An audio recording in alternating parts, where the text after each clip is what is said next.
All right, welcome back to Liberal Dan Radio. Talk from the left. That's right. We are back with Liberal Dan Radio and talking with Phil Ittner live from Ukraine.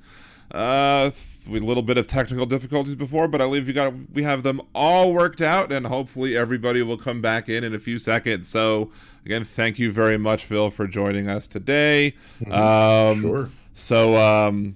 How are things going over there? I know we have a lot of. I've been following your Twitter account, for a while now, and trying to keep up to date with everything that's going on. Everybody who wants to see your Twitter account and follow on like the daily goings on with Twitter, you have the link both on my Friends of the Show page at liberaldan.com. The Blog Talk Radio Show page has it as well as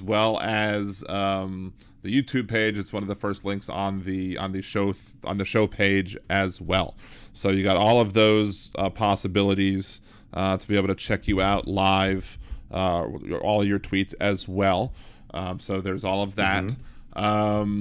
But just to give anybody just a little bit of introduction, you have, like, was it over 25 years experience as a reporter in the media, covering all sorts of stories and everything? Yeah, mostly overseas, but CBS, CNN, Al Jazeera, Fox, Sky News in the UK. Over 25 years experience. Lived in Moscow in the late 90s, early 2000s. Was after 9/11 kind of bouncing around in those subsequent wars after that, and then always keeping an eye on Russia, and then of course the Georgian War in 2008, Maidan 2014, and now this conflict. So been around the region quite an awful lot. And just as a kind of a refresher, what has gotten you to have such a close connection to Ukraine itself and the Ukrainian people, and why is this Ukrainian story just such an important one for you that you have gone over there? You feel it's very important to report the real news that's going on over there, to report and make sure that people know what's going on over there. Well, I first came to Ukraine in 2001 and just fell in love with the country. Lots of things about Russia that I like in Ukraine, without kind of the schizophrenia of the Russians or the sense of empire that the Russians have. So it's just a lovely country, and lovely people, and beautiful, and great culture and history and all the rest of it. And a very sad history that even back, long before this conflict was even, this particular conflict was even, a possibility on the horizon. It was after the fall of the Soviet Union. It was very clear that Russia was trying to maintain its empire by manipulating the politicians, by manipulating business. Everything was infiltrated by Russian oligarchy or direct influence by intelligence services. So the fact that Russia was always going to try and reclaim its empire was something that we knew almost, I moved to Moscow in 1998, and we were aware of it, back then. So I knew that Ukraine was under threat. Ukraine's history it repeats itself in many ways. Other empires have used this territory to kind of traverse through to attack other empires. It's always been a satellite state or a pawn in a larger chess game. So I kind of always knew this was going to happen, but I was sincerely hoping that they would, that Ukraine would resist, and it has. And it's vitally important to the history of the continent, and I would argue the history of the world, that Russia is denied its imperial aspirations. They'll never stop unless they are stopped somewhere. They will not stop expanding. That's their history. They've proven it time and time again. They feel that they are defending themselves, the Russians. They feel that grabbing satellite states and buffer zones and seizing control of countries so that they have strategic depth, basically, because of their history of being invaded so many times. Well, that's fine when you're in the 18th century or the 19th century and Napoleon is coming at you, or even the 20th century when Hitler is coming at you. But to deny sovereignty to a country so that you feel safer just doesn't it doesn't work. And it's also not those countries. And I've been to other countries that have resisted Moscow's influence, Georgia and the Baltics. Um, you know, Russia, they all know this better than we do, and we should have listened to them more than we did, really, in the post-Soviet era. They knew it. You go to Estonia. If you could get in a time machine, go back to Estonia, and go to 1995, the Estonians would tell you sooner or later the Russians are going to come. Mm-hmm. That's why they NATO didn't expand east. Satellite states of Moscow came flooding west because they know what it's like to live under Moscow's system of governance. And that is a vertical power structure where everything leads to Moscow. Corruption is systemic. It's part of the equation. It's part of the structure.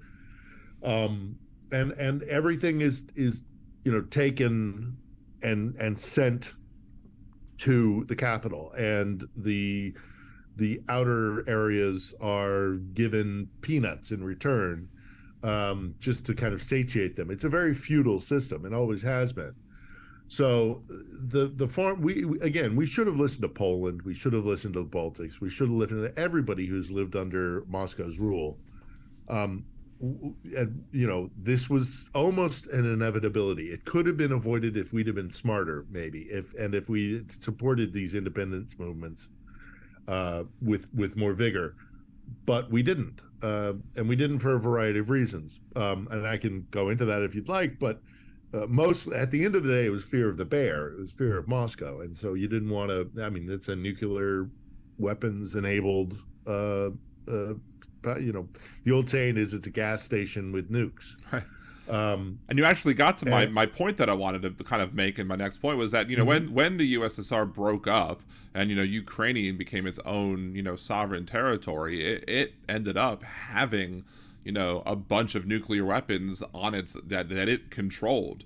And, a lot of people were concerned about all of these, former, Soviet satellite states that, having these nuclear weapons. And one of the things that, the Western, countries did, Europe and the United States and everything, we basically said, hey, in order to fight nuclear proliferation, in order to try and stave off, nuclear war and, nuclear conflicts in this region and, across the globe, we want to make sure that y'all give up your these nuclear weapons and have them go away.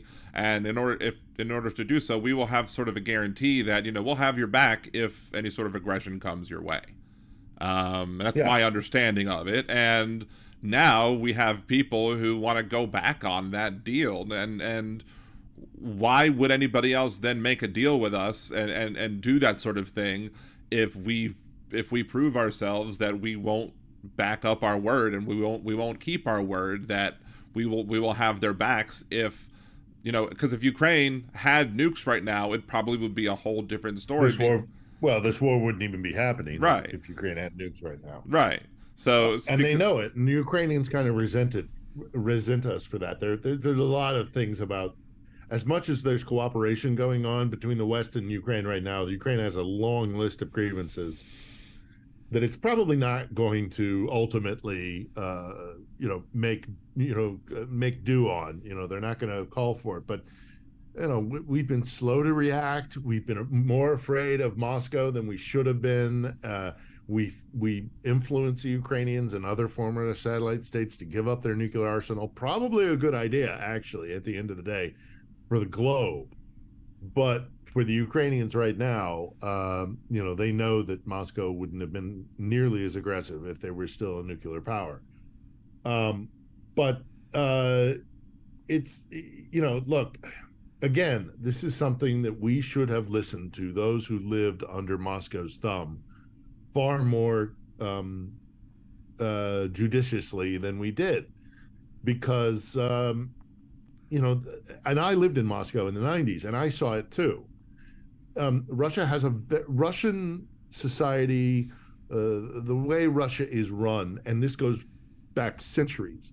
The Russian relationship to power is very different than what we have in the West, and that is that power is its own ends to a means. It is it's if you gain power, you always have to be using power because somebody else is coming to grab it from you. And there's an old joke that I tell that kind of circulated in Moscow in the 90s. There's these two oligarchs, and they meet each other on the street, and the first oligarch says, "Oh, look at this amazing Swiss watch that I just bought. It goes down to 30 90 meters. It's diamond encrusted. It's precision timing, all the rest of it. It's a fantastic watch. It's great."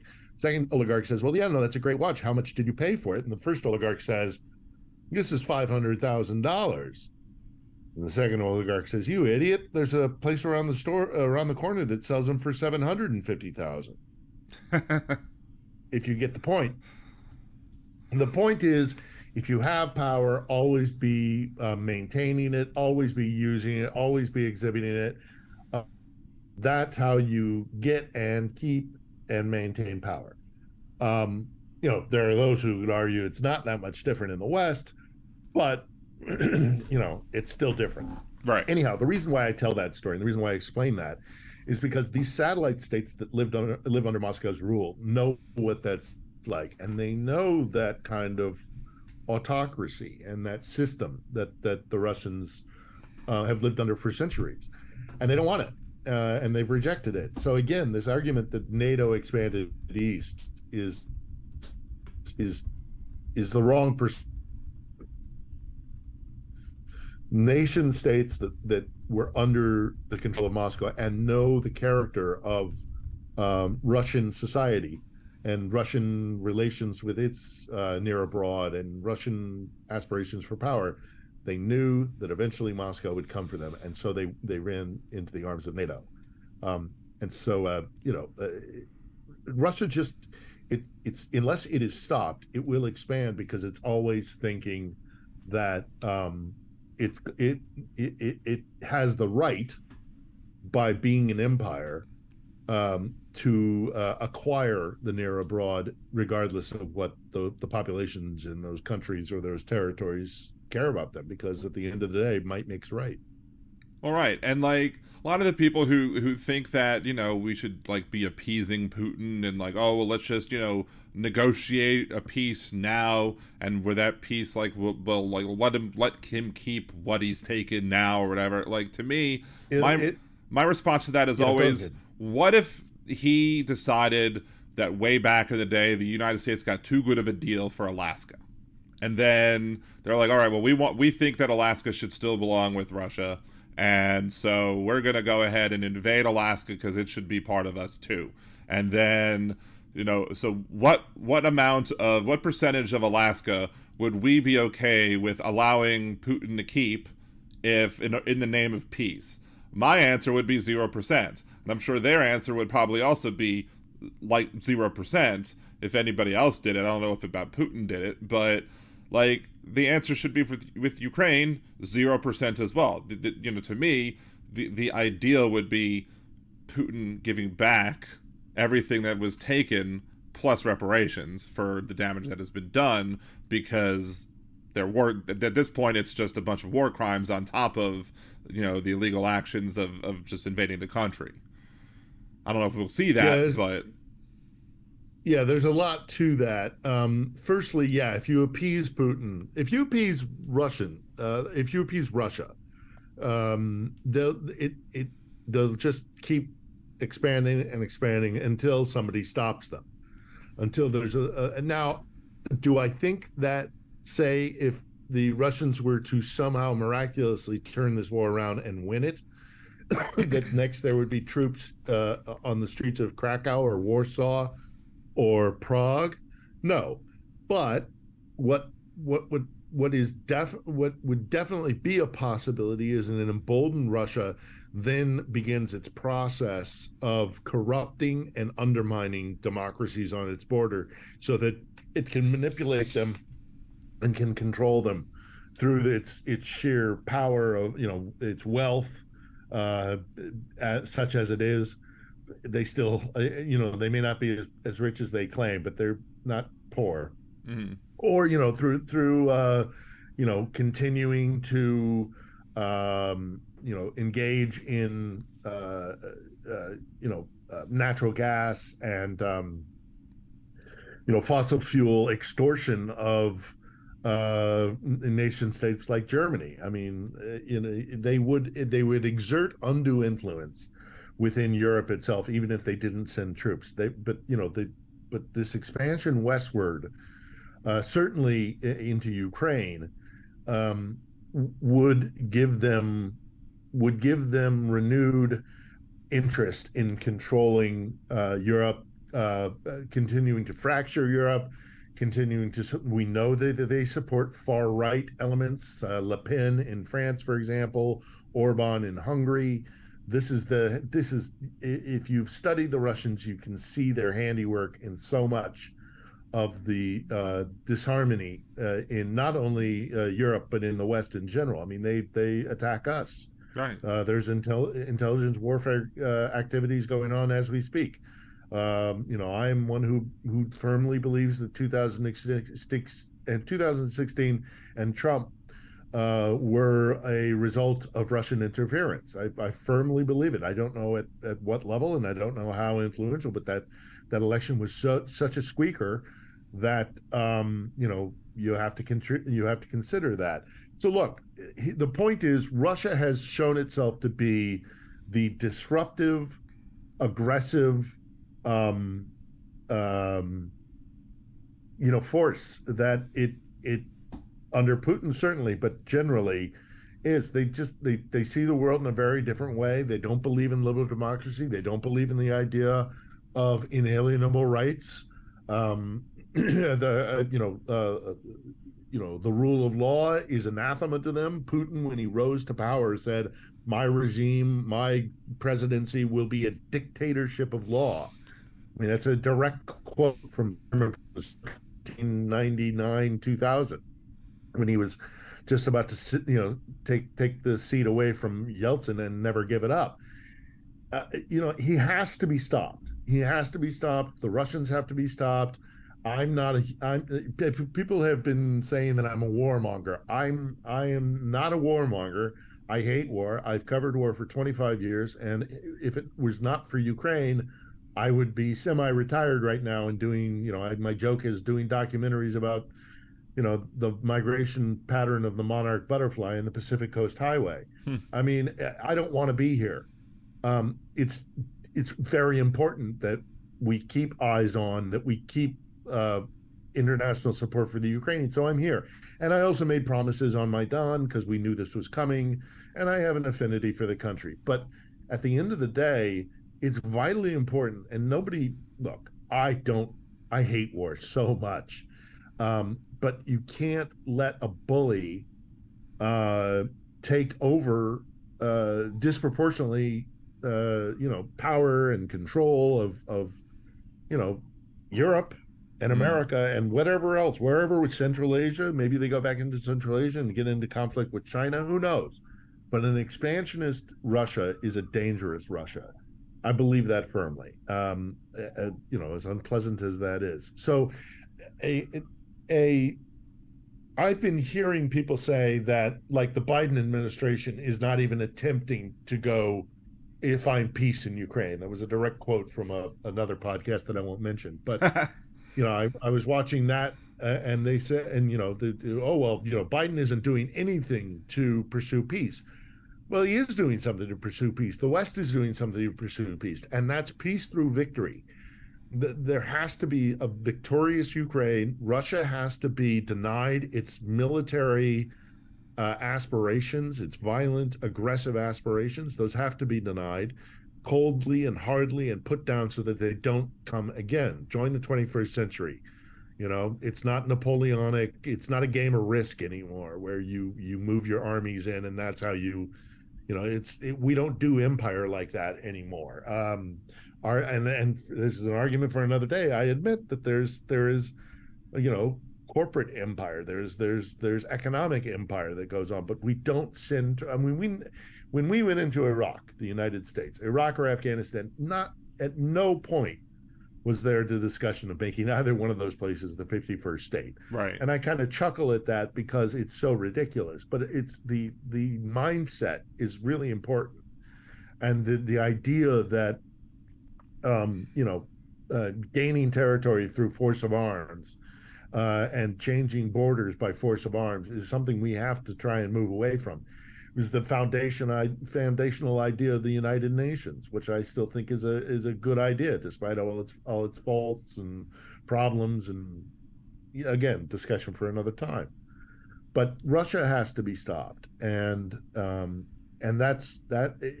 There has to be peace. There will be peace, but there has to be peace through victory. And you know, letting Russia, letting Putin and Russia benefit from their, you know, just awful, not only conducting war, but conducting war in such a brutal and you know criminal way.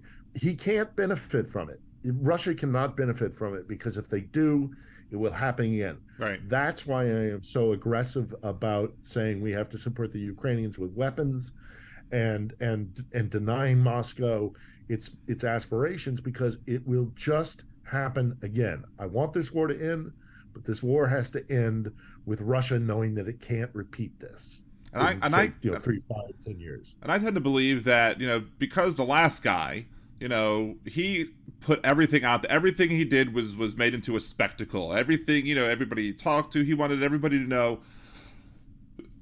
every single aspect of what he did in the presidency. Nothing was done, you know, behind closed doors unless it benefited him personally to do so. I firmly believe that there may very well be things that Biden is doing that is not being publicized, that is being maybe, you know, back channel deals or back channel conversations that maybe are trying to be done to, you know, hey, let's have a conversation here, but not necessarily it's being broadcasted all over the place. That maybe he's trying ways, but he's just not letting everybody know, hey, we're attempting to do this, because if it fails, there's no need for everybody to know, hey, this might have, you know, this didn't work, but we're at least trying. But again, I don't necessarily think that just because we don't see it, it doesn't mean it's not happening. But I also agree with you. Yeah, sometimes when you have a bully, you have to stand up to the bully. You know, when I was raised to never hit first, but that you are allowed and you should feel vindicated in defending yourself if you have to defend yourself.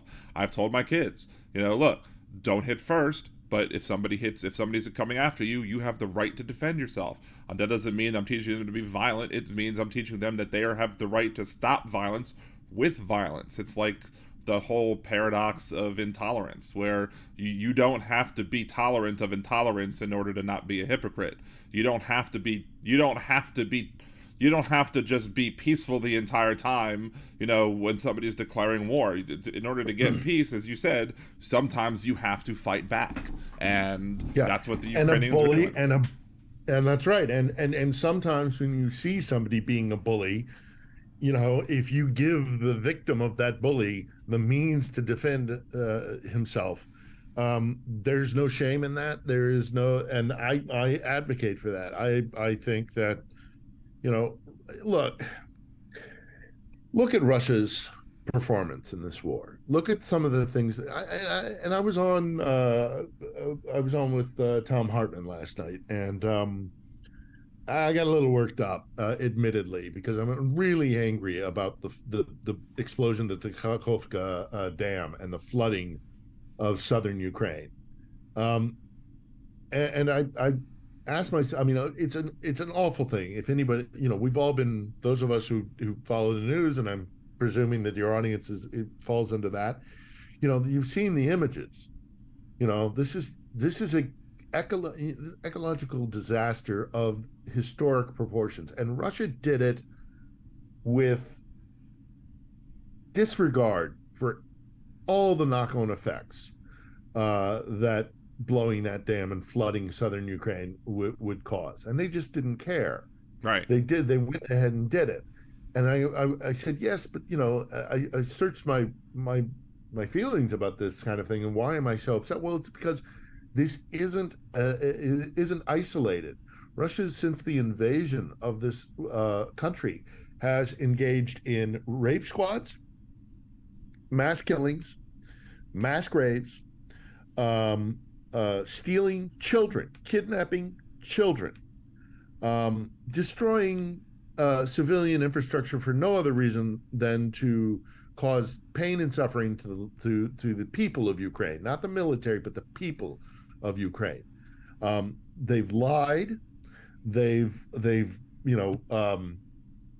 committed any number of different crimes.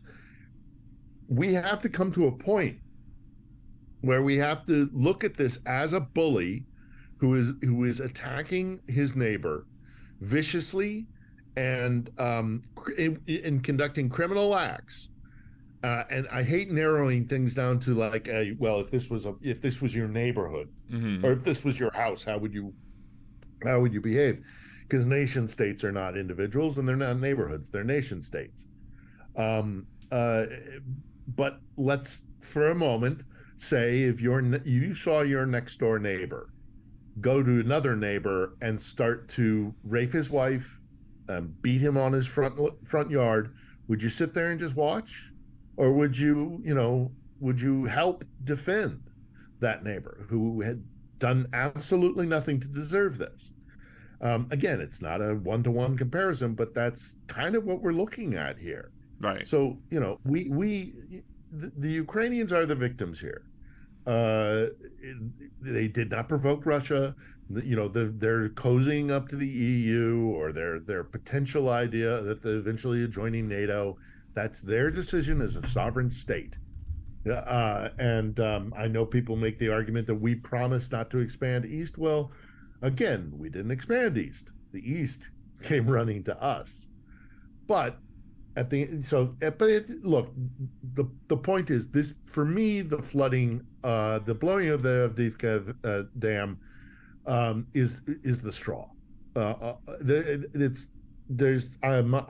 I have said for a long time that my compassion for Russian soldiers, or even Russian people, civilians who support this war, was diminishing almost to zero, and now I'm past it. I not only do I not have compassion for Russia or Russian soldiers, but I am now in the camp with the Ukrainians that say not an inch.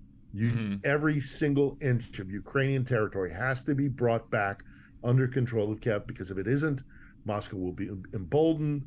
They will spin it into a victory. It will whet their appetite for more. So as loathsome as war is, this war has to end with a victory, with a just and a final victory. This question of who controls the triangle between the Baltic Sea to the Adriatic to the Black Sea has caused every major, both world wars were started because of this question. Let's finally put this to rest and solidify the borders all along this area, notably Ukraine, finally Ukraine, Belarus included, Transnistria and Moldova included. But the Russian bear has to know that there are borders, and that we're not doing that by force of arms anymore. Changing the borders doesn't happen by force of arms anymore, and they have to give up their idea of empire, just as the Brits did, just as the French did. And the American empire is a completely different beast. But even America is moving away from its concept of empire. We're pulling back for a variety of different reasons. Russia needs to understand that the days of empire are over, and that their safety is not reliant on them dominating their near abroad. Those are sovereign states, and they don't get to feel safer by subjugating basically their entire population over again. I mean, if they restore the Soviet Union, the Russian Empire, you're looking at millions and millions of people, you know, that would live under Moscow's rule, and just so that the international community can appease Moscow and Moscow can feel safer. That doesn't that doesn't work for all those countries that are, and we should support this. Right. So, it's just, I don't want this war either, but the war has to end with a decisive victory, and it has to end so that Moscow doesn't get it in its head that it can do it again, because it will. Do we believe that those drone attacks that Russia reported in Moscow, whatever, that do we believe that those are really Ukrainian, or was that just like false flag type things that made to seed doubt? I don't think it's a false flag. I don't think any of the attacks on Moscow have been a false flag. I think somebody, either pro or rather, sorry, anti-Putin Russians, may be working in conjunction with the Ukrainians, conducted those, because it's too damaging for Putin. Putin made an agreement with the people of Russia that when he came to power, that they could just go about their lives, don't get involved in politics. I will make Russia a power on the global stage once again, but you don't have to be involved. Just turn a blind eye to the corruption, turn a blind eye to the criminality, and just, you don't bother us, we don't bother you. Well, the problem with that now is that, because of Russia's actions, Putin's actions, this is now affecting your average Russian, your average Muscovite, your average, your citizen in Belgorod getting missiles coming in, or incursions by anti-Putin partisans. That's not the agreement that Putin made with them back in 2000 when he came to power. Couple So, quick questions from the chat. yeah, sure. Do you think that the Trump indictments that just came down and him potentially going down, do you think that that's gonna mess with Putin's future plans, or will affect Putin's strategy anyway? Well, if it keeps him out of the White House, it certainly will. There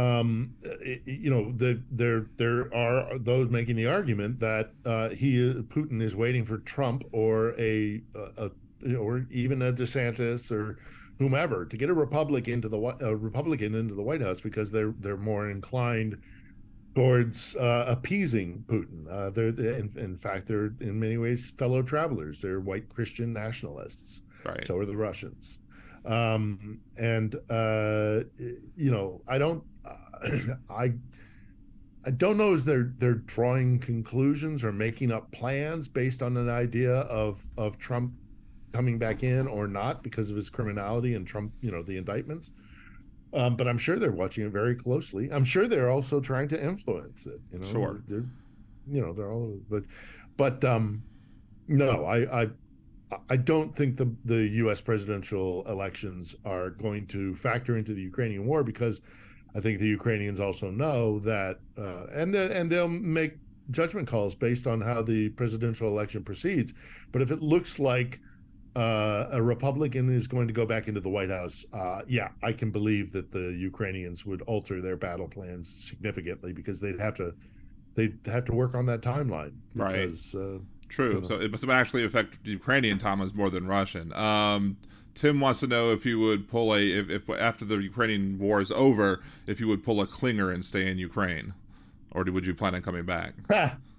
I'll always come to Ukraine. I'm always going to be coming back and forth to this country. I don't know as I will live here, as I've been living here now, but Ukraine's always going to be part of my life. It's a wonderful, beautiful country, and I'm happy to come here on vacation and go hiking in the mountains, go swimming in the Black Sea, sail along the river, the Dnipro, or just enjoy the beautiful cities and people and food and music and culture. Yeah, it's a great place, but I don't know if I'm going to live there.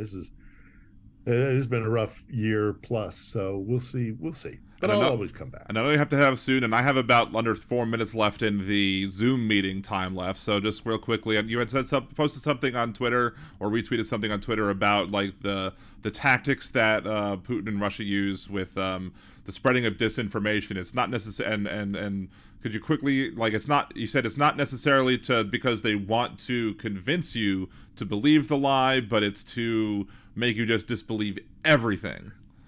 Yeah, Right. I did a vlog. One of my vlogs on my YouTube channel addresses this. It was very early in my vlogging while I was here, and that is that there's a reason why disinformation campaigns or the manipulation of the perception of reality and truth used to be called a Potemkin village, and pretending of creating a facade that manipulates your perception of reality. The Russians are extremely good at this, and they're doing it right now. And you're right. My point is that they don't want to manipulate your perception of truth, although they will also do that. They just want confusion, because if you don't know the truth, you're not going to throw your lot in with, say, the Ukrainians. Because maybe this country is filled with Nazis on every doorstep. And it's not. But if they can poison the well, then we are living in confusion. We aren't able to make judicious, thoughtful decisions. And they're doing it to everybody. They gaslight on a massive scale. So be careful of the information you consume, because the Russians have right now active measures trying to confuse you and to make you question everything. So they're very good at it, and they know us very well. They study the United States and Britain to a certain extent more than anybody else, because they consider us, the Anglo-Saxon world, they say, as their primary enemy. So while we may not, we study all regions of the globe, Russia fixates on us because they see us as their primary enemy, and they act accordingly. All right. Anything else you want to add before you head off? No, I mean, just look, these recent events, the flooding in southern Ukraine. If there's any question as to who is in the right and who is in the wrong in this war, for me, it evaporated a long time ago. But I'm hoping that more and more people realize, as loathsome as war is, that you got to stand up to Russia, and Russia cannot benefit from this war, because they'll just do it again. And there are active, and also be aware that there are active measures by the Russians who cannot win on the battlefield, but they can win in the battlefield of information and in your opinion and in your mind and your perception of what's going on here. Don't let them. Always double check, if not triple check, the information you're getting, especially out of this region. And at the end of the day, we have to keep supporting Ukraine. As awful as war is, the best way to peace, a lasting peace, is through a victory. All right. Thank you so much. Open invitation to come on anytime you want to. A link to your Twitter is on the YouTube page. Jolie has given a link to your YouTube channel in the chat as well. Thank you very much. Stay safe. Keep in touch, and have a great one. All right. You too, Dan. Thank you very much. Bye-bye. And again, that was Phil Ittner. Philip Ittner on Twitter. Again, the link is there as well. Again, it's always great having Phil on the show. Thank you to Hal for introducing me to Phil, as well as everybody else. And again, I will always try and have him on as much as possible to have him on. I did want to briefly talk about, I don't think we have a lot of information about, I don't think I had less than a minute left on the Zoom meeting, because I was not intending that to be a Zoom. That was supposed to be just a regular call-in, but I blame Vladimir Putin. He could not hear me when I was talking to him. We could all hear him, but I could not. So I didn't think it would be a good show for me to text message all of my questions to him as I said them out. That was not going to be a good show. So we could do that, but let's just go ahead just real quick. We're going to go ahead and just cover a little bit of the Trump indictment, because clearly that's huge news. I don't know exactly when. I think there's supposed to be a press conference tomorrow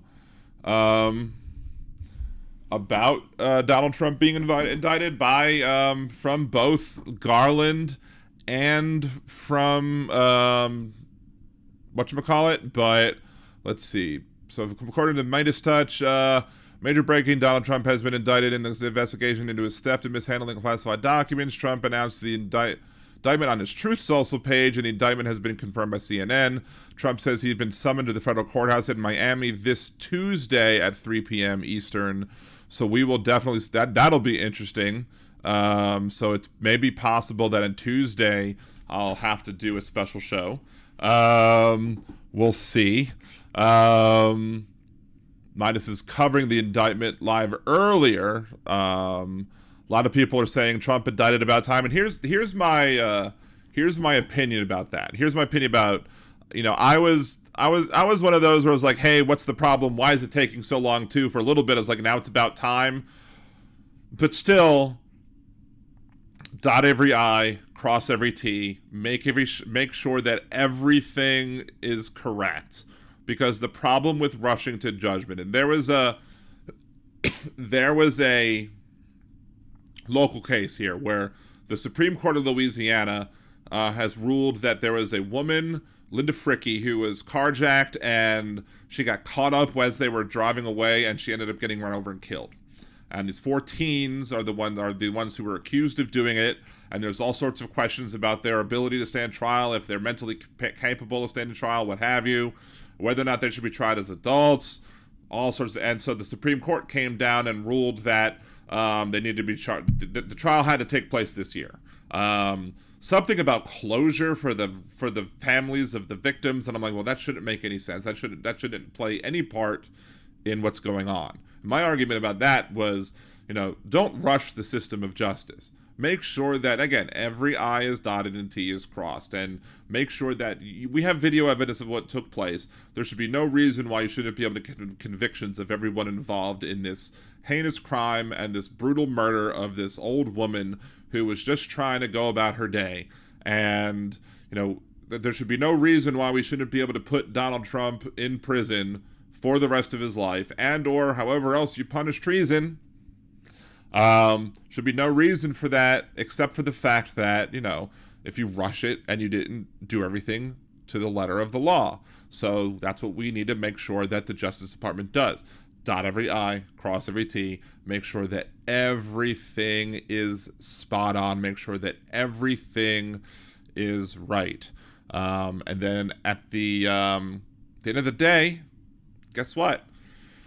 Hopefully we get some convictions. And I can't see how you don't get convictions, because guess what? Donald Trump signed the law that's toughened the penalties on at least some of the things that he should be charged with. Somebody's meme. It's called karma, and it's pronounced haha fu. Some of these memes are just great. This one meme has Barack Obama, a copy of my birth certificate is stapled to your indictment. That's hilarious. Now, Trump is wanting to... Here's the thing that I want to know. Heck of a contrast, Dan. I'm building a gallows. Nice. Took so long, they kept finding new crimes, new witnesses, and new people potentially incriminating Trump and his creepy cronies. And that's also another point, is like maybe they were just... The more they dug... Maybe they just kept on finding more treasure. And at some point, they were just like, well, this is more treasure, more treasure. Why wouldn't you keep digging and finding more stuff? I'm really wondering whether or not Donald Trump is going to, it's Schrodinger's Trump, so to speak. Do you believe, whether or not you believe that Donald Trump is so high on himself, does he believe that he can get away with anything, and as such, he's untouchable and will stand up to the court? And he'll say, come at me, bro. I can handle whatever you want. I can do whatever you want. You will not convict me. These are false charges, and I will just... There's no way that I'll get a guilty conviction. they'll come after me and I will beat this. So is he that smug that he thinks he'll beat this? Or does he believe that the law doesn't apply to him, and will he run to a country that doesn't have an extradition clause? That's, to me, the big question at this point. Is he going to run away like a chicken, knowing that he's going to lose? Or is he going to be so overconfident in his ability to just be untouchable that he is going to just risk going to prison? And maybe he will risk going to prison. His hero is old Adolf. Adolf had to go to prison before he, started the Third Reich. So maybe he feels, well, if I do go to prison, that's just what Adolf did, and he went to power too. So maybe that's what I need to do. I need to go to prison as well. So, Phil Wright, wouldn't be surprised if they have a water main break on hole 9. That's what I think. Andrea goes, that's what I think. Go to a country with no extradition. So yeah, I mean, he'll do only what Jack Smith allows him to do. I mean, he's got money. I mean, it's very well possible that if they want him to show up on Tuesday at 3 Eastern, it's very well possible that he might go run away. Maybe he runs away. I don't know. I'm torn 50-50 on it. I don't know, because I can see both things as being equally plausible. I can see him both thinking that he's untouchable and that the law will never convict. Maybe that he'll get an initial conviction. Maybe the initial jury will be like, yeah, you're guilty. And maybe he feels that he'll get all the way up to the Supreme Court and say, the Supreme Court will go, nope, this is some reason, this is not good. We're throwing out the conviction and you're free to go. Maybe. But then again, you just had the ruling today from the Supreme Court that overturned Alabama's congressional districts. And the interesting thing that happened here is I've talked about Louisiana's congressional districts. We have 33% of Louisiana that is a black population. And when they redrew Louisiana's congressional maps, and the Louisiana Democratic Party tried to sue over it because they said, look, this is a clearly racial gerrymander. You've shoved all of the... I talked about that the other week. I showed the map on the podcast. I said, here is the racial demographics of the state. Here is how the congressional district looks. And if you... and the Supreme Court said, we are not going to overturn this map now. We are not going to put a rush judgment on this and force this map to be redrawn now. But we are going to hear the Alabama case first, and then we'll decide about the Louisiana case after we hear about the Alabama case. Well, shockingly enough, Roberts and Kavanaugh side with the liberals, make a 5-4 decision saying that the whatchamacallits are that the Alabama state, because it's 25% black and you have 7 seats, you should have at least 2 of those seats, maybe 3 that should have black districts and should have black representation. So now it looks like if you come back in the Louisiana case, the Supreme Court's going to potentially come back and say you should have 2 black districts in Louisiana as well. And that could be a coup, not a real coup, but an actual good thing for the Democratic Party in 2024, because that's going to cause all of these states to come back around and be like, well, since these are all racial gerrymanders and you've drawn out these districts and eliminated black districts, that's going to screw up DeSantis's drawn districts in Florida. That's going to screw up Austin and other districts in Texas. That could flip the House back. That in and of itself could give the Democrats, in my estimation, just off the top of my head, at least 20 seats. At least, and that's me being conservative. That's me giving a conservative estimate of at least 20 seats, if not much more. If not much more. And I'm tempted to do another special show over the weekend. So keep your eye. Liberal Dan Radio at Twitter is where I'll announce it. And just make sure to get notifications here on YouTube as well if you want to make sure to see when I go live. Because I really want to go over the ruling, the 5-4 ruling, and go over it in detail. Simply because not even because I want to see what the majority ruled, I want to see what Alito's, if Alito has anything to say in the dissent, if anything. Maybe let's just look right now. SCOTUS gerrymandering dissent. If it's just a is it just a, let's see, no.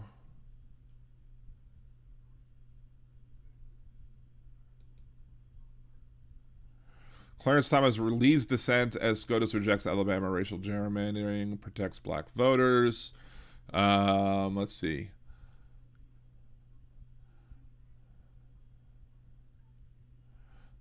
Conservatively, the Supreme Court voted 5-4 Mellon versus Minigan. Let's just pop open the PDF. Or that's not the PDF. That's just another article about it. No, let's go to SCOTUS blog and try if we can see. Alito was a dick. Well, Alito was a dick during the hearing, Elizabeth. Hey, say hi. Yes, happy Trump indictment day. I think during the hearing, Elizabeth, is redundant. You don't have to say during the hearing. It's just known that Alito is a dick. Period. And as I've said before, earlier in the I guess in the last show, before Putin caused me to have technical difficulties, because that's my story and I'm sticking to it. Donald Trump puts the dick in indictments, and the only reason there's no K in it is because the Proud Boys kept all the K's for the KKK. So let's see. SCOTUS blog. Supreme Court upholds Section 2 of the Voting Rights Act. Again, shocked upon shocked. Especially because, according to Justice Roberts, when 4 and 5 were overturned of the Voting Rights Act, he was the one that was like, oh, racism isn't a problem anymore, so therefore we don't need pre-clearance.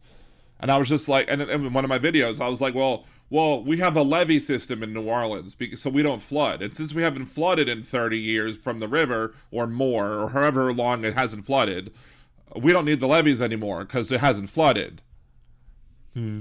Stupid. Let's see. Where is it?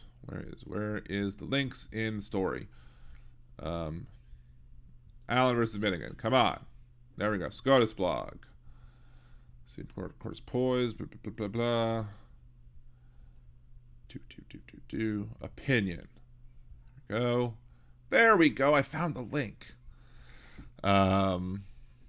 Hey, see there. Jolie laughed. P-Dubs laughed. Elizabeth laughed. There we go. I'm stamping that as a set in stone joke that I'm gonna keep making on the indictments. Maybe I'll make a TikTok about it and then upload it to YouTube. Let's see. So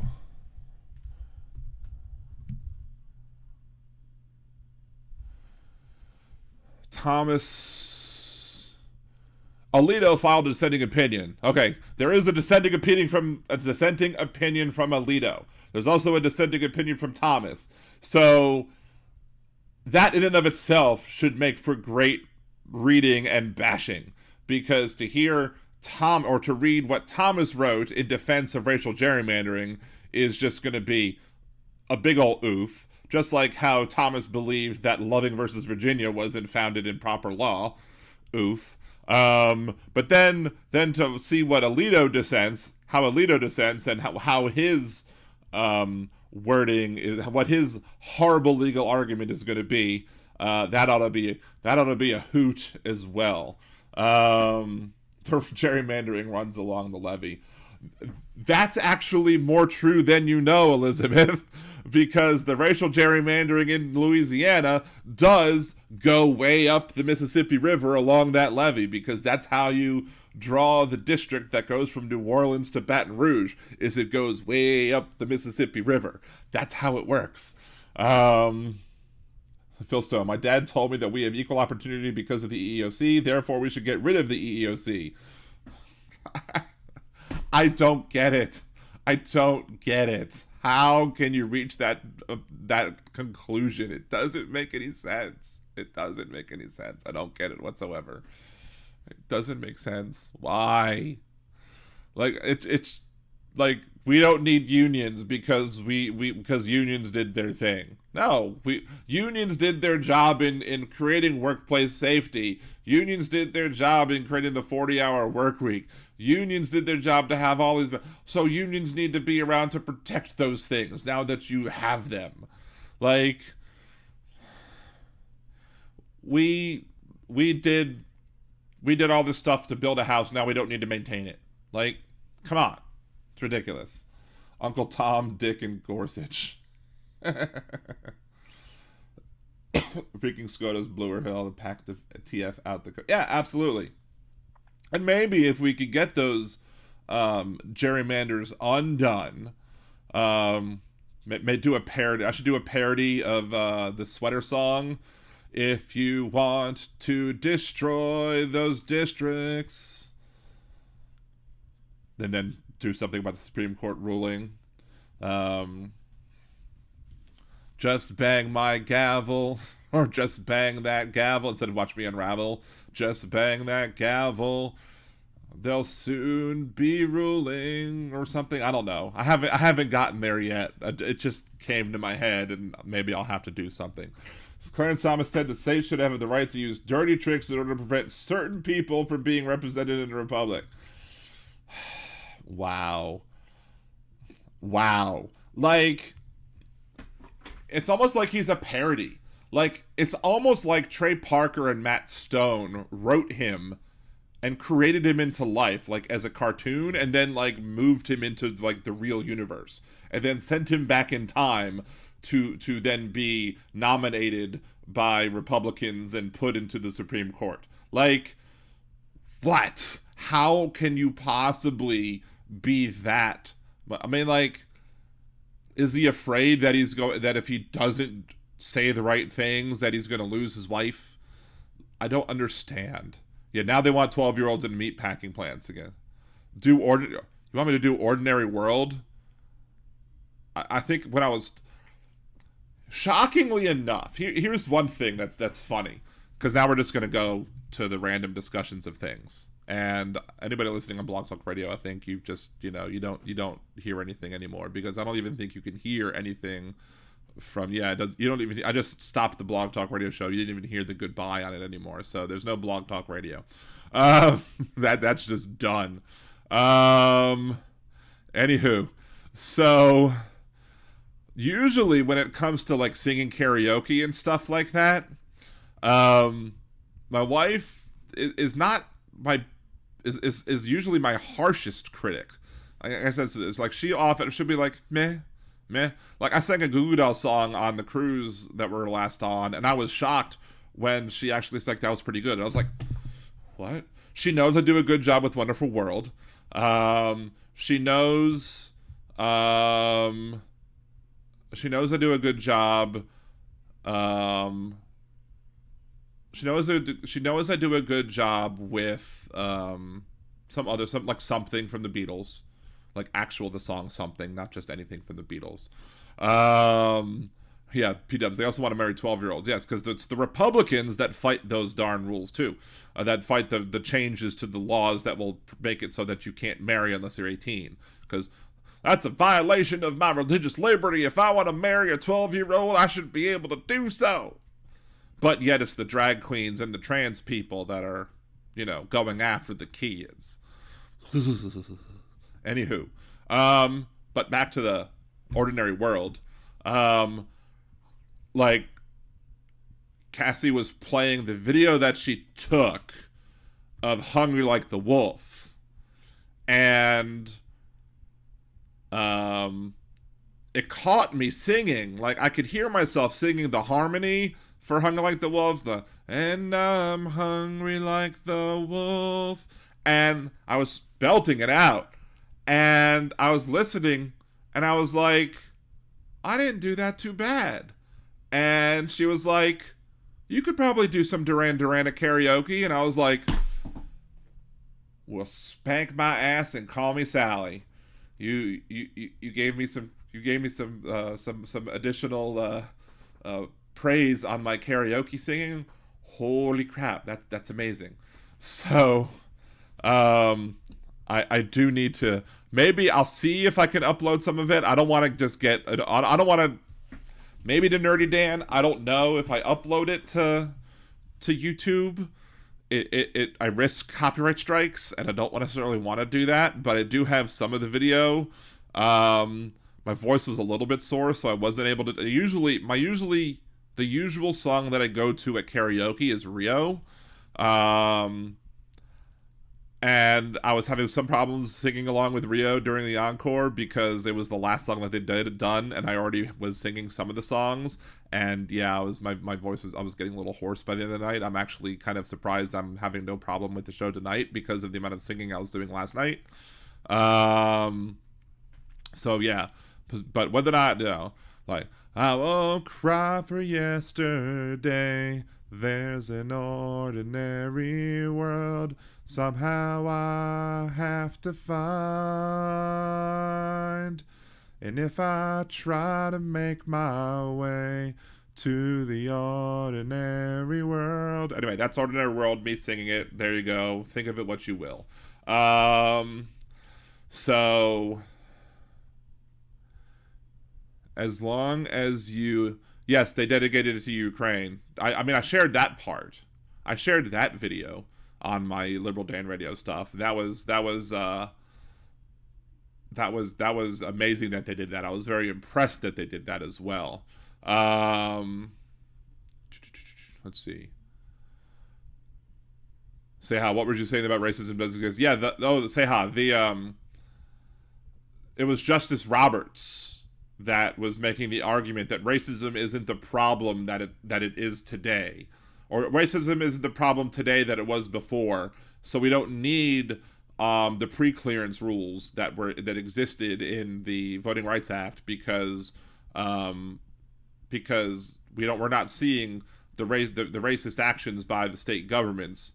And the reason we're not seeing the racist actions by the state governments is because the pre-clearance exists. It's like Roberts didn't quite understand the reasons why the reasons we're seeing the racist actions wasn't because there's no racism. It's because the Voting Rights Act was preventing the states from taking these actions because those states were required to get pre-clearance before doing anything.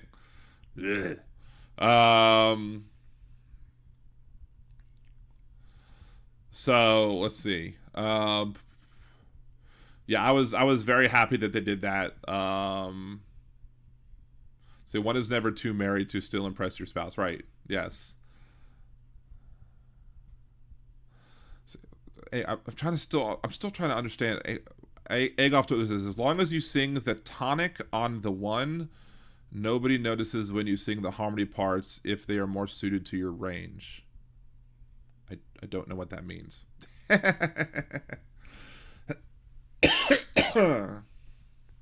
Jeff Curry, I'm having problems learning the chorus to Hallelujah. What? Just the Hallelujah. That part? Hallelujah.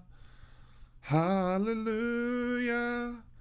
Hallelujah. That one? Is that the chorus or is the other part? I really don't like that song. Like, I don't know why. I like it just I don't know why I don't like that song. It just I just don't like it. Just, I mean, enough people have sung it at karaoke, and it's been on enough other pop culture things and in other movies like in Shrek that I'm just like, okay, I've heard it enough, I get it, but I'm just not a fan of it. I've never done it myself, but to feel karaoke is my brother's main social outlet, and these indictments will inspire more prison songs tomorrow and Saturday. Nice. Yeah. That would be fun. That's making me want to go to karaoke tomorrow. Not tomorrow, but Saturday. That's definitely making me want to go to karaoke on Saturday and sing a whole bunch of prison themed songs. That's great. So you can't learn. Well, if in karaoke, you don't have to learn the words for karaoke. You just have to kind of know how they fall and just read the words, right? I mean, unless the words are just so fast. Like, I tried to do It Wasn't Me by Shaggy the other night at karaoke, and it was too fast. Like it was coming too fast. I couldn't quite do it. So because I was doing the impression of it, and when I started doing, no, I don't want Shaggy was. I want lyrics. I was doing the impression fine, like, I was like, honey came in and she caught me red-handed, cheating with the girl next door, and then doing all this stuff. But I was like, how you give your woman your access to your villa? Trespass and no witness while you cling onto your villa. You better watch your back before she turns into a killer. Let's review the situation that got bottom of it. But it's too fast and I can't do it enough. So it's enough. My brother has a song called Prison Bitch. Nice. Let's see if I can do a search. Karaoke songs about prison. I'm sure there's one about the Folsom Prison Blues. I'm sure there's Folsom Prison Blues is one about there, and that's the one that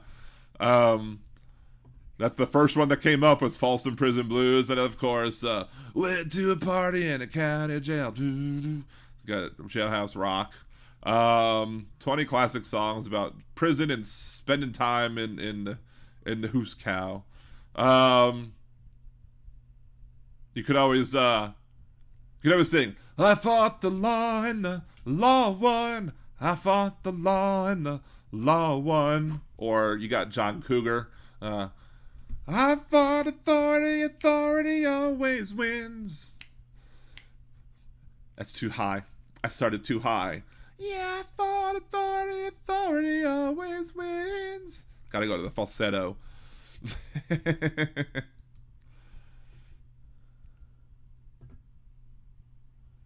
Oop. Didn't want me to go to that website. Best songs about. There's a song from System of a Down just called the Prison Song. I'm really late singing. Yeah, it's gotten to the point in the show where I'm just randomly talking about BS at this point because we're over with Phil. So see, Folsom Prison Blues, Jailhouse Rock, Chain Gang, back on the Chain Gang. Rusty Cage by Soundgarden, My Own Prison.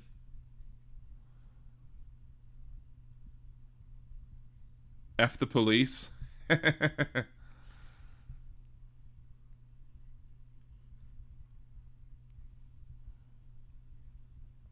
Prison Sex by Tool. Nice. A tonic is a note in a song that it ends on, a resolution of the melody or song. It's the note most musical phrases begin and end on. Okay. Learn something new every day. So there you go. Used to be I couldn't drive into Indiana without hearing a Mellencamp song, which was nice. Sublime. Date right. Somebody actually was doing that before I was going to do that, but I left beforehand. And I guess it would be appropriate for Trump since, he is a fan of the sexual violence. Let's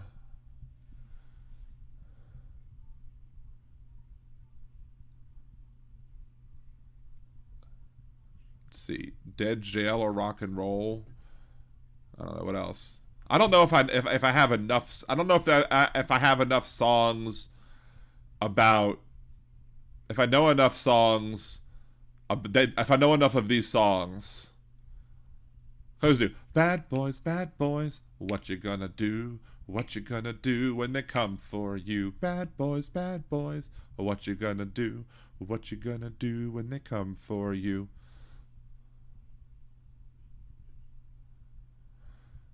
Now I'm just. Creed has My Own Prison.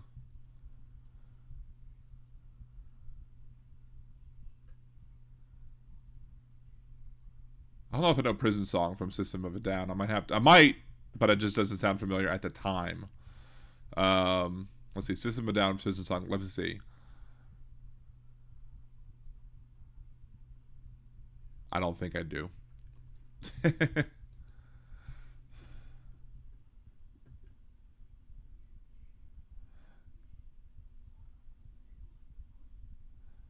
Hey, Mr. Orange Man, telling me indictment. Dale, Dale. Jack Smith, come and you're going to jail. Come, Mr. Orange Man, you're going to prison. Jack Smith, come and you're going to jail. Come, Mr. Orange Man, you're going to prison. Jack Smith, come and you're going to jail. Let's see. Andrea, good night. 1:35 here. Kids have summer school. Yeah, it's 12:35. Actually, Thomas doesn't have summer school tomorrow. Huzzah! That's a good thing. So, but thank you for joining, Andrea. Appreciate you. What's the prison ride song Trent Reznor did for Natural Born Girls? I'm not sure about that one. I'm sure there's plenty of parodies that could be written. Maybe that's the dangerous thing with me. If you put a you think I could pull off some Johnny Cash? Love is a burning flame, and it gives a fiery ring. I fell into a great desire, or I fell into a ring of fire. I fell into a burning ring of fire. Went down, down, down, and the flames went higher. And it burns, burns, burns, that ring of fire, that ring of fire.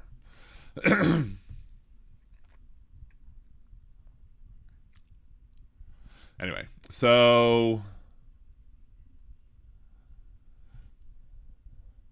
when I see Jack Smith smiling, see, I always think that Jack Smith looks like the guy from whatchamacallit, from the soccer show, Ted Lasso, the assistant coach from Ted Lasso. At least in one of the pictures that's often shared around town or whatever. What's great is no one will ever act this way after Donnie is made an example of, and the Republic will be stronger because of it. Well, maybe. I don't know. I think that might be potentially not jumping the shark, jumping the gun. Because, hey, Mr. Tangerine Man. Hey, Mr. Tangerine Man. Nice. Because I don't know. Because we have to see whether or not he actually has to suffer the consequences for his actions. Because if he gets off, then people are going to be like, well, maybe you don't suffer the consequences. Who knows? Anywho. Yeah, I mean, I've been visualizing it for a while now. I'd love to see the Donald Trump suffer the repercussions of what's going on, of what he's done. But I'm always reluctantly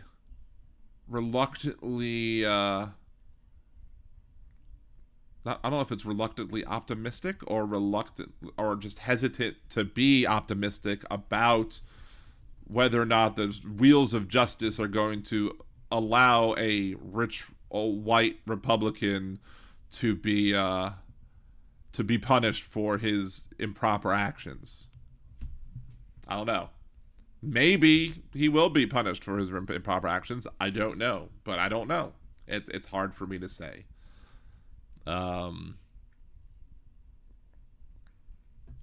So it was a good day. We're gonna have to get some today it was a good day.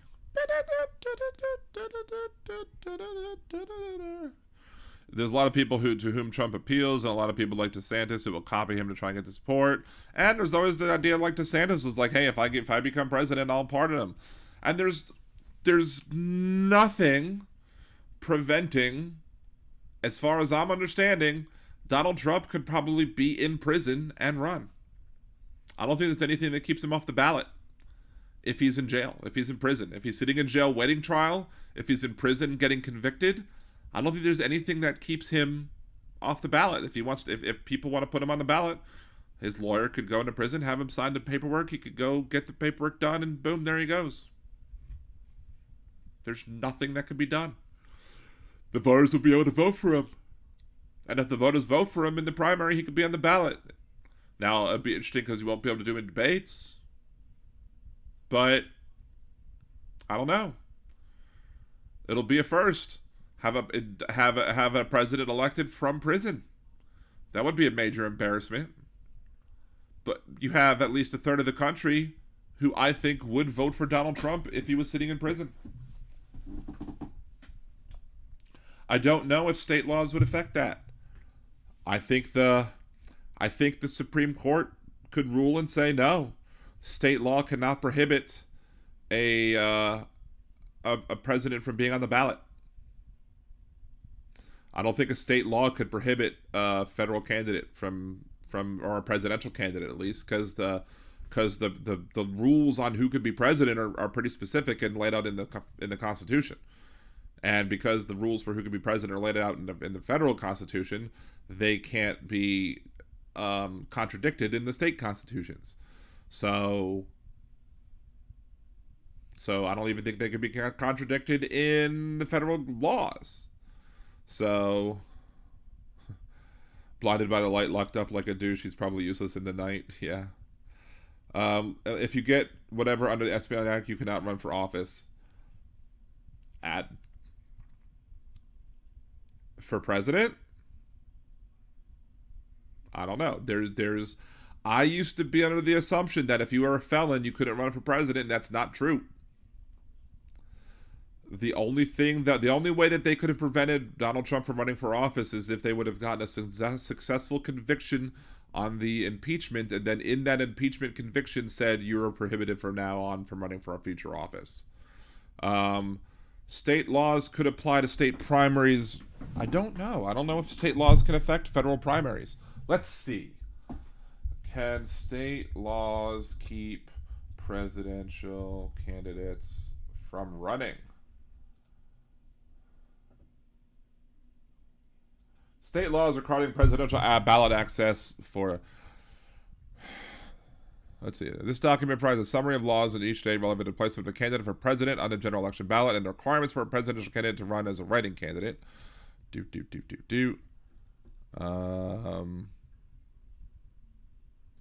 is a PDF, so let's open the PDF.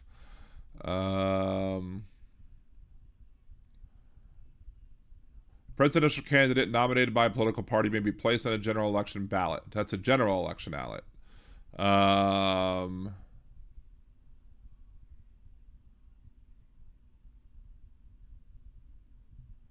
What about primary?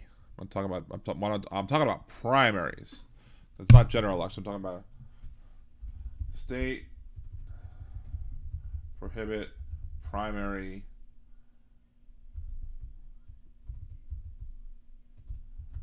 presidential primary ballot.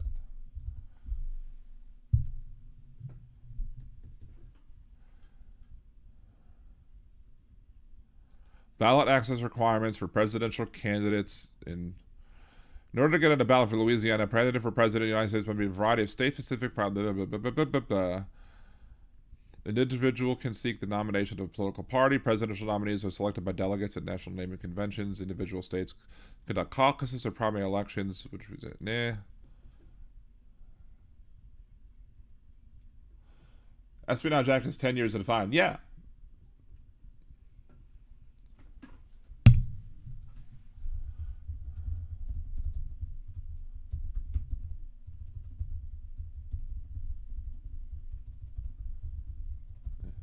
Let me see this.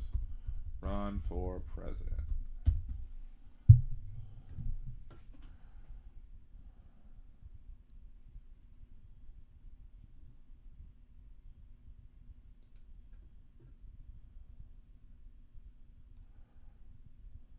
So is this from today or is this from another day? 2 hours ago. Okay.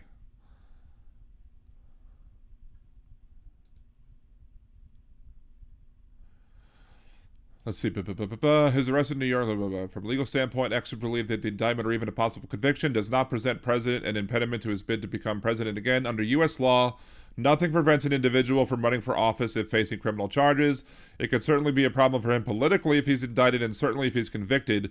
People may think twice about whether or not they want to vote for him, but I don't think that will necessarily prevent his participation. At least 2 people have previously run for president with criminal convictions. In 1920, socialist candidate Eugene Debs ran for president despite having been convicted under the Espionage Act in connection with the 1918 anti-war speech. Conspiracist Lyndon LaRouche also ran for the presidency on multiple occasions despite having twice been convicted of fraud in 1988. One of his presidential bids in 1992 took place while he was in federal prison in Minnesota. Both lost the election. So, Eugene Debs was convicted under the Espionage Act in 1918 and was able to run for president. And Lyndon LaRouche ran from federal prison in Minnesota. So clearly you can run for president while convicted of the Espionage Act and from prison. So there you go. It's the 14th Amendment, Section 3. But the 14th Amendment was before that.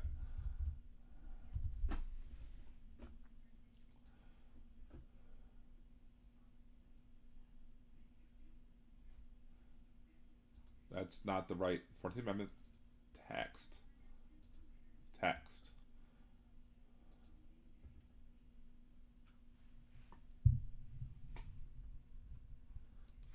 Why is this making it so difficult?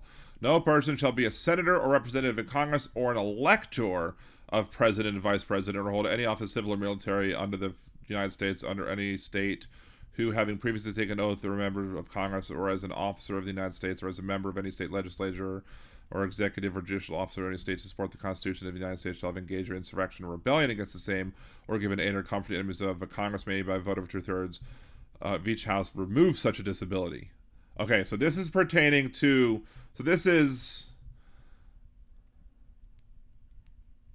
okay, so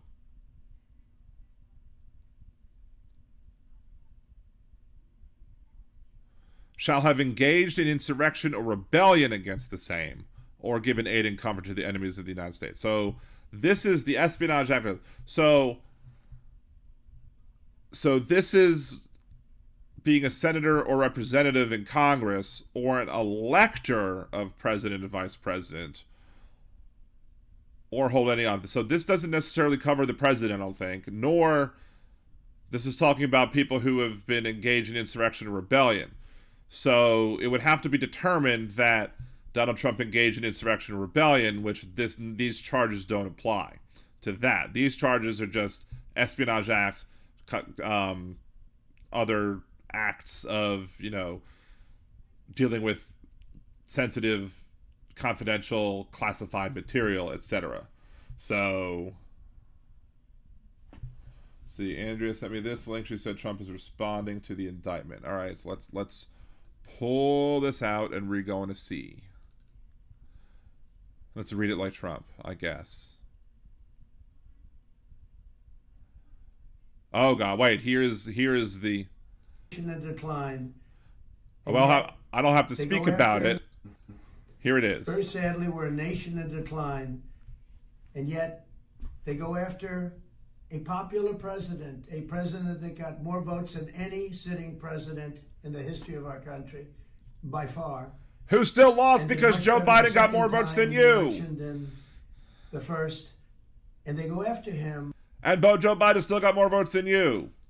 On a boxes hoax, just like the Russia hoax and all of the others. It's been going on for 7 years. They can't stop because it's election interference at the highest level. There's never been anything like what's happened.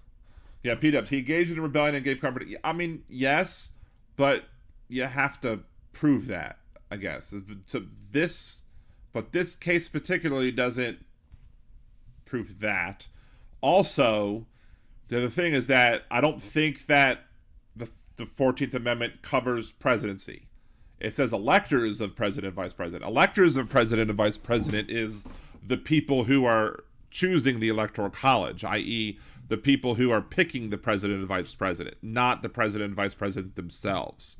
And hold office, I believe, means something like, being like Secretary of State, Secretary of Defense, Secretary of Transportation, that sort of thing, or in the military. I don't believe that section covers the presidency. I could be wrong, but anybody can find a link that says whether or not that covers the presidency or not. But as I'm reading it, I don't believe that covers the presidency, because I don't think it overturns the requirements for the presidency, which is covered earlier in the Constitution. And because other readings of the Constitution doesn't, when you read the Constitution, normally, like when you have like how the prohibition was repealed, when you read the Constitution, it'll say, this is repealed by this amendment. The 14th Amendment doesn't state that the previous text is repealed as to the requirements to be president. So, but yeah, Russia. But yeah, Russia did help you. Maybe they don't have evidence to show that there was direct collusion, but you asked for help, Trump, and they gave you help. We all have it on YouTube where you asked for help from Russia to get the emails, Hillary's emails. You begged. I'm an innocent man. I'm an innocent person. I am an innocent. Oh, I should do it like Trump. I am an innocent man. Oh, yes, I am an innocent man. You have to sing it bad if you're doing it like Trump. They had the Mueller hoax, the Mueller report, and that came out. No collusion after 2.5 years. That was set up by Hillary Clinton and Democrats. But this is what they do. This is what they do so well. If they would devote their energies to honesty and integrity, it would be a lot better for our country. They could do a lot better. They could do a lot of great things. But when you look at what's happened to our country in the last 3 years, we were energy independent. We had a strong military that... Yes, Elizabeth, I agree. We have the technology to go to one person, one vote. We need to eliminate the Electoral College. And that's another one of my videos that I want to do, where I want to talk about how the Electoral College is antiquated. But I'm going to start off not by talking about the getting rid of the Electoral College, but even just by going how we don't even do the Electoral College how it was meant to be done according to our founding fathers now. Like, we give too much power to small states now as compared to what our founding fathers gave to the small states back then. But yes, the reason that we did the Electoral College is because it's the same reason why we have we don't even need congressional seats now. There's no reason to have congressional seats. We should have slates of candidates. We had the congressional seats back then because you had large swaths of area represented by one person, and that one person would have to be able to cover that area by a horse and buggy, not, internet Zoom meetings and stuff like that. So I'm very glad you shaved your legs too, Jeff. I'm very happy you have nice, smooth legs for it. Wasn't woke. We were doing so well. We were respected all over the world. Got the biggest tax cuts in history. You were not respected all over the world. You were Putin's little bitch, and Putin didn't have to do any invading of any countries because you were ceding power to him. Putin was happier than a pig in shit, all because you were giving him everything he wanted. Only because Biden beat you soundly that Putin had to do a stronger action by invading Ukraine. Biggest regulation cuts in history. And what do? You have a president where an election was taken, got more votes than any sitting president in history by... You said that already, dumbass. And it doesn't matter when the other person got more votes than you. Far, never anything even close. And they come after me because now we're leading in the polls again by a lot, against Biden and against the Republicans by a lot. But we're leading against Biden by a lot, a tremendous amount. And we went up to a level that they figure the way they're going to stop us is by using what's called warfare. And that's what it is. This is warfare for the law. And we can't... Warfare for the law. What? We can't let it happen. We can't let it happen. Our country is going to hell. We can't let it happen. Our country's going to hell. So where's the call for violence? That's not going to be a call for violence. That's what I'm waiting for. And they come after Donald Trump, weaponizing the Justice Department, weaponizing the FBI, We can't let this continue to go on because it's ripping our country to shreds. We can't let it go on, so how are we going to stop it there, Herr Donald? We have such big problems, and this shouldn't be one of them. It's a hoax. The whole thing is a hoax, just like Russia, just like the fake dossier was a hoax. You saw the Durham report. You saw the Mueller report. It was all a big hoax. Isn't he just repeating the same things? I mean, it's still the same video. I haven't replayed the video again. It's the same video. He's just saying the same thing over and over again. And he's saying the same thing over and over again. Had 2 impeachments, and they lost, and we won. And we had tremendous support. But that was a hoax and a scam. And now they're doing it again. It's just a continue. And if anybody knows anything about hoaxes and scams, it's me. I am the king of hoaxes and scams. So if you want to ask anybody about hoaxes and scams, I'm your man. Continuation, 7 years, even after I'm out. But it's called election interference. They're trying to destroy a reputation so they can win an election. That's just as bad as doing any of the other things that have been done over the last number of years, and especially during the 2020 election. So I just want to tell you, I'm an innocent man. I did nothing wrong. I am an innocent man. And we will fight this out just like we've been fighting for 7 years. It would be wonderful if we could devote our full time to making America great again. And that's exactly what we did. But now, again, our country is in decline. We're failing. I don't know where decline is. Decline is somewhere, maybe, in lower Alabama or something, but it's in decline. That's where they tell me. Many people are saying. Nation, and this is what they do. I'm an innocent man. Again, I'm an innocent man. Innocent men don't have to say I'm an innocent man over and over and over and over and over again. He's got 37 seconds left. How many more times is he going to say I'm an innocent man? What's the over-under? 3? We will prove that again. 7 years of proving it, and here we go again. Very unfair, but that's the way it is. I just want to thank everybody. We are doing something very special for our country. We're putting America first. I always put America first, and that's why we were in a position. Unfortunately, that position is no longer. That position is called the missionary position. It's the only one I know. It's what I put Melania in. It's what I wish I could put Ivanka in. It's what I put Stormy in, except for when she was doing other things to me. Valid, because they've done such a poor job. But we're in a position where we're going to make America great again. I'm innocent, and we will prove that very, very soundly and hopefully very quickly. Thank you very much. So you should have taken the under, apparently, because 3 was not. 3 was too generous, I guess. Yeah. So let me try and do something real quick. Boo, boo, boo, boo, boo.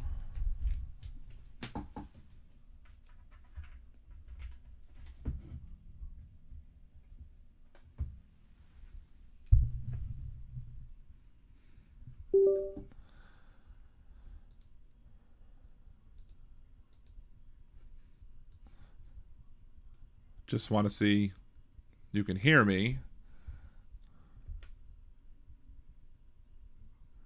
Thank you, Donald. I don't know if did y'all hear that? I don't think y'all heard that. Hold on. Let me switch this back. Because for some reason, Phil wasn't hearing me with anything about that. So I had to switch. I turned something off to make him. He wasn't hearing me on the other one. How many times did he say he was an innocent man? He said it a lot. But it wasn't, probably at least 4 times, maybe more. Why is it not playing? Oh, there's the sad trombone. It is what it is. There you go. Thank you, Donald. All right, got my thing back again. Got my mojo back. So, yeah, for some reason when I had the Skype meeting open, or the Zoom meeting open, I'm sorry, I was not able to get have my whole little doohickey thing working properly, so I was not able to have my nice little sound bites. That I was not necessarily able to.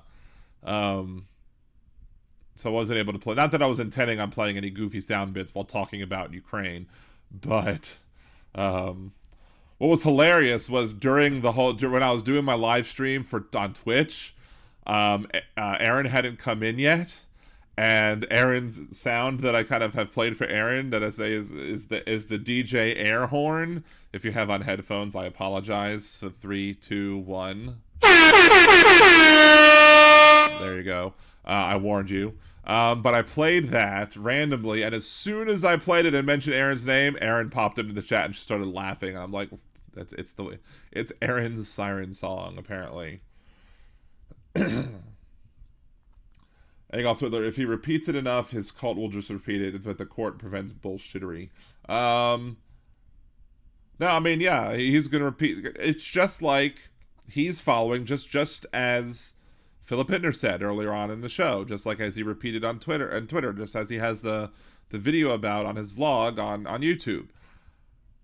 The reason that Russia puts out disinformation campaigns, it's not because they want you to believe the disinformation.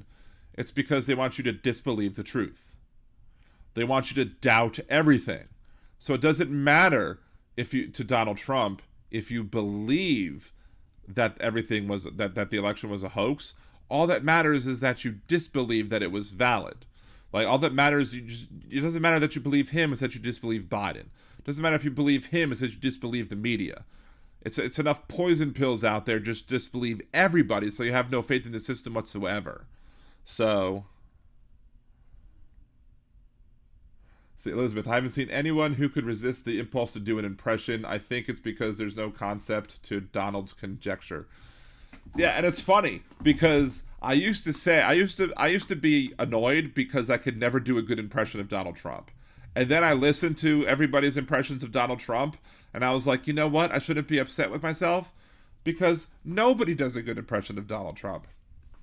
But then I saw J.L. Covan or whatever his name is, on YouTube and Twitter, and I'm like, okay, fine. He does an amazing impression of Donald Trump. There are a couple of people who absolutely do a good impression of Donald Trump, who nail it 100%. But still, it's fine.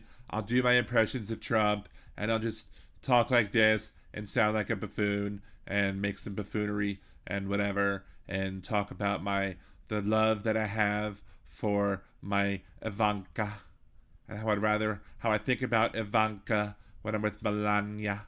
But I'm looking for a new younger model because it's almost time for a trade-in. Maybe I'll find one after I get out of prison. It is what it is. Thank you, Donald.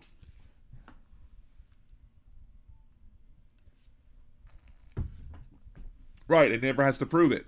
But like when Rudy went to court with the claims, you know, the judges were like, well, what are you proving? And he would never actually have to say what the claims were because it's like, well, we don't have actual proof. Because Rudy would never actually have to say, would never say in court, you know, make the arguments in court, because in court, if he said those arguments, he would get disbarred. Well, he's disbarred anyway at this point, but, you know, anyway, but, you know. It is what it is. Thank you. Anyone can do Trump. I mean, well, you know, I am a bit of a slut. So, I don't know. Ugh, it's getting late. I was gonna go back onto Twitch, but I've run this too late. I think it's too late for... See, an impression of Trump doesn't have to be perfect. It just has to be both recognizable and funny. Okay, fair enough. And that's a lot of times, a lot of impressions, as long as you can recognize as what you're doing, then, you know, it's fine. Like, you know, when I do an impression of Bill Clinton, I think people understand that this is Bill Clinton. And they know, especially when I'm doing the finger point thing and pointing the nub, that's when people know that it's Bill Clinton. And for a while, I couldn't do an impression of Bill Clinton. I was trying, and then I heard some other comedian there like, well, how do you do your impression of Bill Clinton? And he was like, and the guy was like, well, I just start with the Jimmy Carter, and then I throw a little Elvis Presley in it, and that's how I do it, Bill Clinton. And I'm like, holy crap, that's perfect. That is absolutely perfect. And then that's how I started doing my Bill Clinton impression. And there are impressions that I do really well, and there are impressions that I can't do for shit. Like, I can do Stitch from Lilo and Stitch, or Hannah means family. Family means no one gets left behind or forgotten. And that's one of my favorite ones to do. But for the life of me, I can't do Christopher Walken. I try to do Christopher Walken, and it's there you have the speech, and you have to talk like this, but I sound like I'm from Brooklyn and not Christopher Walken. Anyway, so I can do a Brooklyn accent, you know what I mean? You know what I'm saying?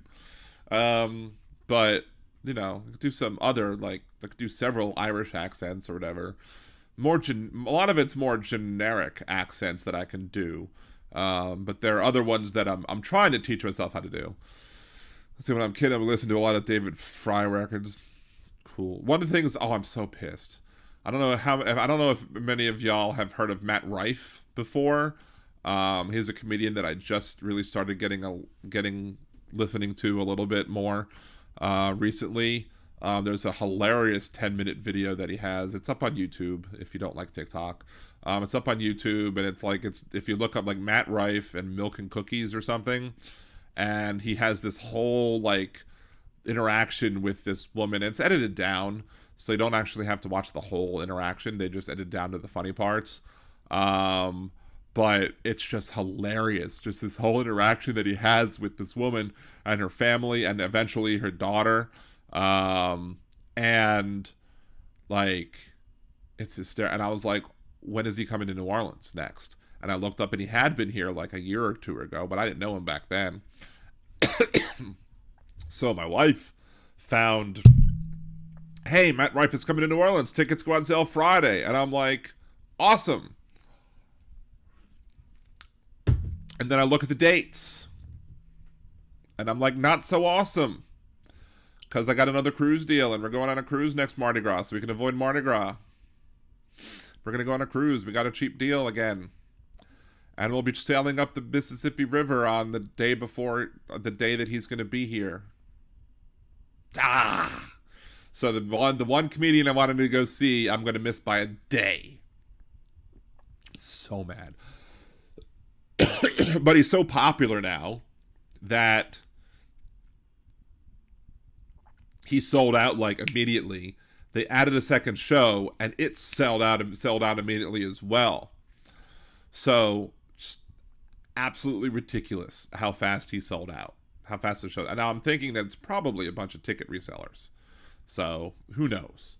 But anyway, I probably need to get to bed. I'm sure a bunch of you want to get to bed. Jolie, thank you very much for sharing the Patreon link. If you want to help the show out, the best thing you can do if you haven't subscribed already, please subscribe to the channel. I have a bunch of videos that I put up recently. If you like those videos, share them with your friends, like them, make comments on the videos, help out the algorithms.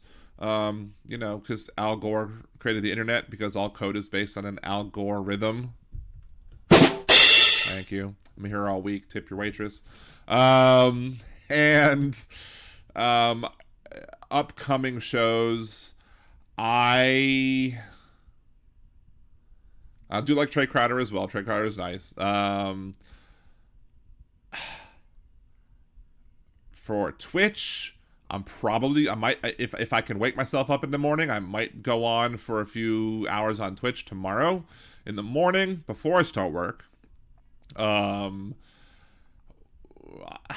probably not going to go live for the press conference tomorrow afternoon, because I technically will still have to be at work, and I don't want to go live. Even though I'm a salaried employee, and technically I'm an employee 24/7, but I think it would be inappropriate for me to go live. I don't think it would be appropriate for me to go live without taking vacation time. So I'm not going to go live and do a live reaction of the press conference. It's possible I might do a live reaction at some point later in the day. Excuse me. It's possible I might cover both the press conference and the ruling of the Supreme Court with the gerrymandering at some point over the weekend. Libertarian Radio on Twitter if you want to find out about that, or make sure to subscribe here.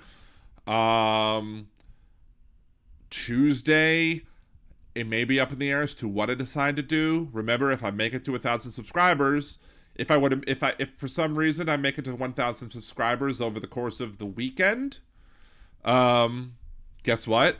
I'll have a Monday show, because that's what I said. If I hit 1,000 subscribers, I'm gonna have Mondays and Wednesday shows, and not just Monday and not just Wednesday shows. And then Wednesday will be a regular episode of Liberal Dan Radio. And just keep your eyes open as to whether or not the Supreme Court comes down with the student loan ruling. Because when the student loan ruling comes down, I'm sure, especially if it's a negative one, I'm sure I will have a live stream reacting to that ruling as well, and going over that and bitching about why the conservatives in the court are so terrible. Anyways, that's the end of this week's episode of Liberal Dan Radio. Talking about That's Right. The special episode. Just watch out. NerdyDan.com on Twitter. Liberal Dan Radio on Twitter. Follow me, nerdydan.com and Liberal Dan Radio here on YouTube. Subscribe to both channels. If you want to see me when I go online, whatever. Cool. Thank you so much. Thank you so much for Phil Ittner for coming on the show. Blame Vladimir Putin for the technical difficulties earlier on. Make sure to go. I put Philip Ittner on the Friends of the Show link at liberaldan.com. Bunch of the other friends of the show and link to their pages are also there as well, so make sure to support them as well. And if it's the first time you're going to support them, just let them know the Liberal Dan sent you. Appreciate you so much. We're having a weird ending of the show this time because Blog Talk Radio crapped out on the reboot, but it doesn't matter. Thank you so much. Have a great night.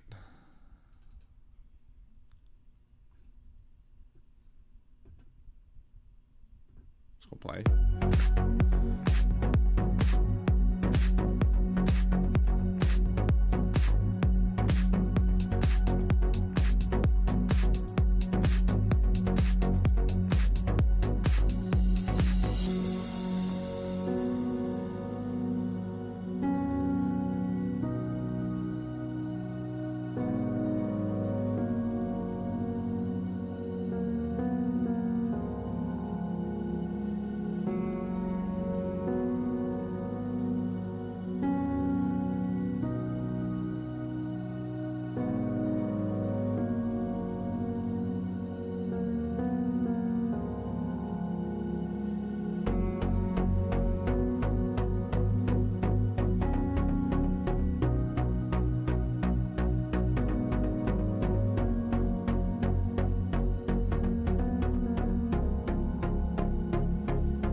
It is what it is.